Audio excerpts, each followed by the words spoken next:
Sud Radio Conseil de famille. Avec Domitis Invest. Choisissez Domitis Invest et investissez l'esprit libre avec des loyers sécurisés tous les mois, que votre bien soit occupé ou non.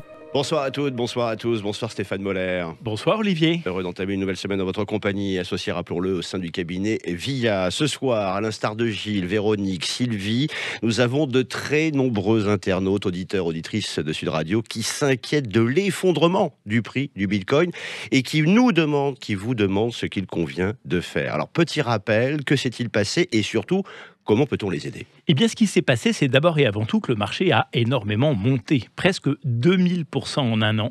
C'est-à-dire que le prix du Bitcoin a été multiplié par 20. Puis, comme c'est toujours le cas, quelques mauvaises nouvelles ont été catalyseurs de cette baisse. C'est un phénomène très naturel. Tous les marchés sont cycliques. Et celui des cryptoactifs n'y échappe évidemment pas. Mais comment les investisseurs peuvent-ils se prémunir de ça ? Eh bien, les investisseurs privés que nous sommes ont rarement la tête froide. C'est pourtant indispensable, quels que soient les marchés sur lesquels on investit. Le marché des cryptoactifs n'y échappe pas. Au contraire, il y a des règles essentielles à respecter pour ne pas se faire piéger par les marchés. Et quelles sont ces règles, Stéphane ? Eh bien, la plus importante des règles est que les arbres ne montent jamais jusqu'au ciel, pas même les arbres des cryptoactifs. En particulier, ces marchés sont si volatiles qu'ils sont capables de monter très vite, mais ils sont aussi, on en a eu la preuve, capables de redescendre tout aussi vite.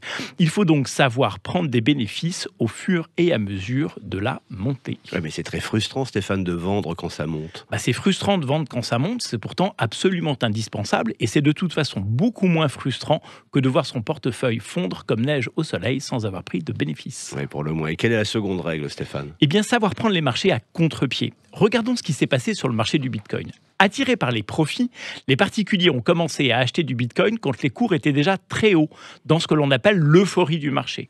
Puis les marchés se sont retournés et bilan des courses, les particuliers sont rentrés récemment et ont perdu de l'argent, alors que les institutionnels, qui eux sont rentrés à 3 000 $, sont encore largement positifs.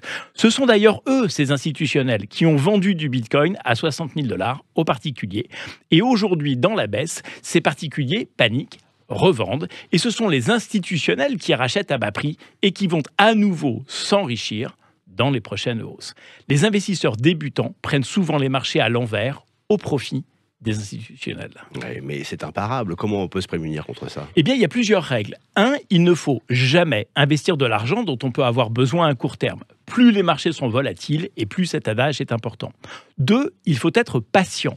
Les marchés sont cycliques. On n'achète jamais quand ça a beaucoup monté, dans ce qu'on appelle les phases d'euphorie.